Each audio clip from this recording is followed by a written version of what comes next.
All right. UFC Fight Night 251.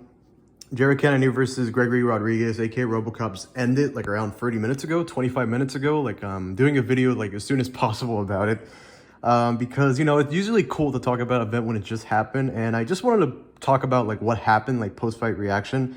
And starting with the prelims, I'll start with the prelims, go all the way to the main event. And let's talk about the first fight. Julia Vela, Jacqueline Cavalcante happened.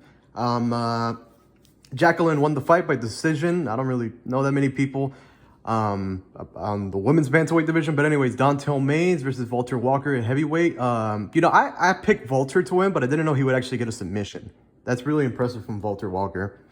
All right, at bantamweight, Vince Morales versus Elijah Smith. If I remember correctly, I think I picked Smith to win this fight, which is good. I also picked Walker, which was also good. So it's cool to see that I actually got some picks right. Next fight, Gabriel Bonfam at welterweight versus Kalen Williams. Gabriel actually won. If I remember correctly, I actually picked him to win.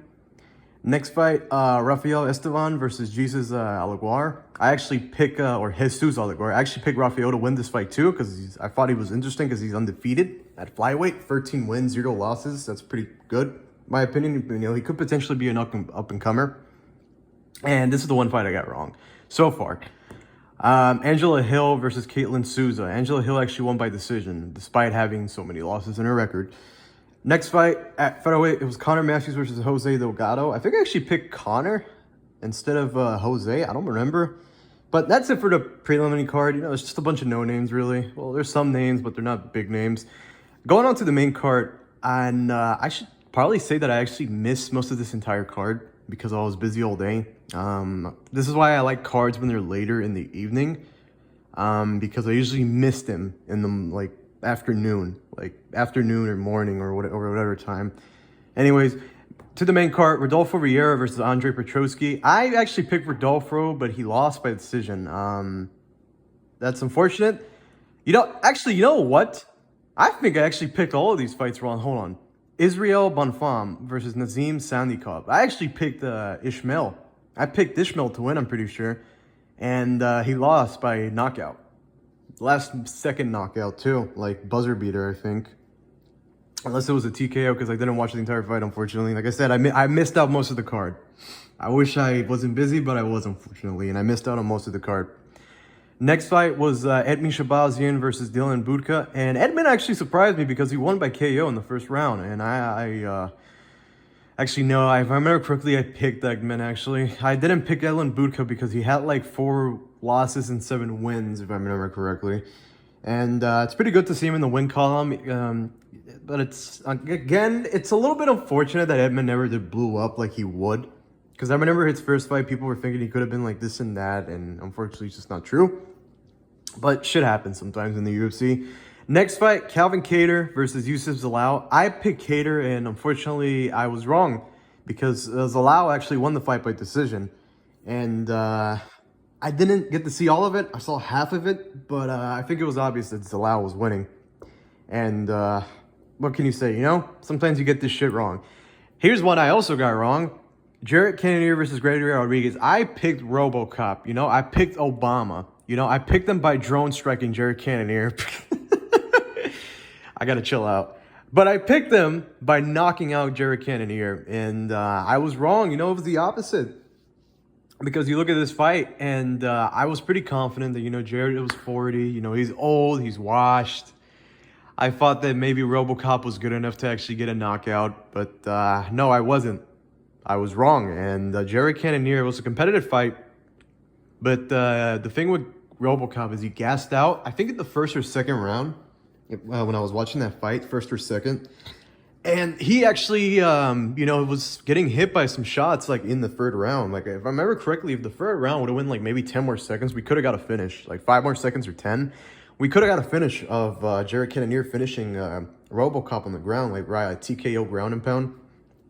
But what happened was in the 4th round, and early on in the 1st round, like just 21 seconds in, RoboCop couldn't take it anymore. He took a punch, and Cannonier knocked him out. Not knocked him out cold, but you know how it is. It was a fun fight, and it's unfortunate that I missed the rest of the card, And my picks were terrible this time around, but that's one of the many reasons why I don't bet. I don't bet because it's against my religion as a Christian, and I don't bet because a lot of times my predictions are shit. But no, it was an alright fight card from what I've seen. You know, some people were saying it's fun. Some people are saying it's a bad one. But when you look at some of these fight nights, some of them can be very terrible. Especially when you look at sometimes the pay-per-view, the previous pay-per-view, the one with Dricus and Sean was terrible. So, you know, I can't complain too much. But I don't like it when like the UFC starts watering down their product and just starts padding cards with a bunch of no-names. But this one actually had like a decent amount of names. Yeah, like I said, it's just unfortunate that I missed out.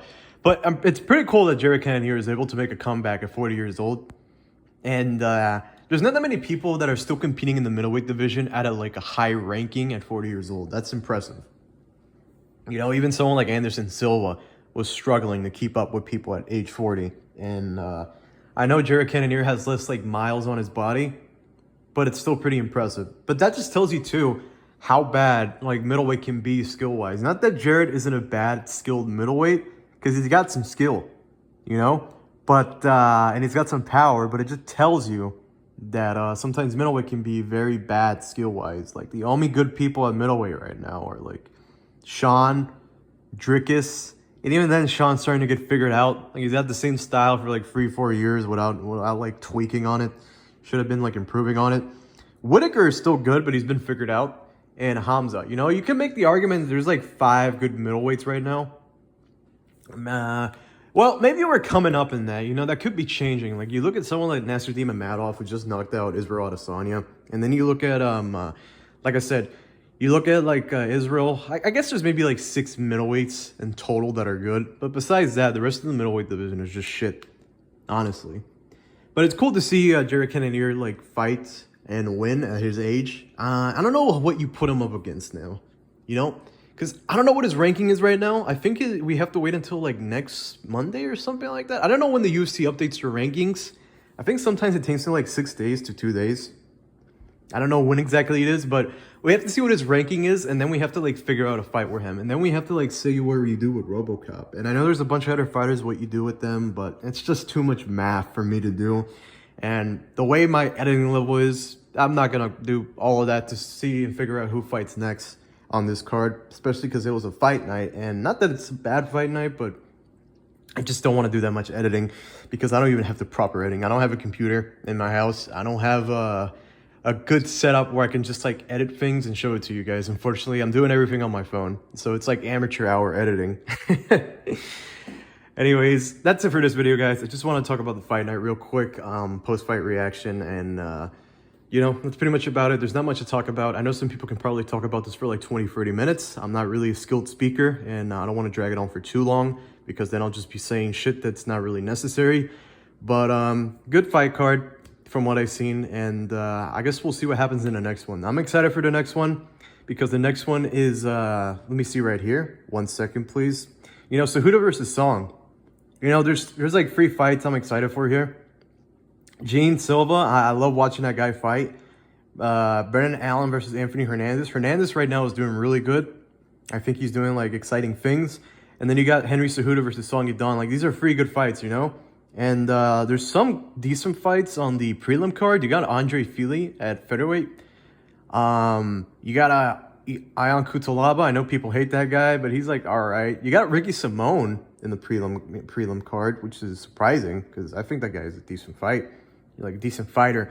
So yeah, this is a decent card. Next week's fight night. I'm definitely most excited for the main event though, because bantamweight is one of the funnest divisions to watch in my opinion, even though it's been like a bit watered down.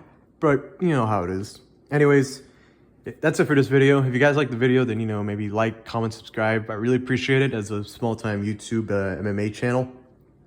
But you don't have to if you don't want to. See you guys in the next video.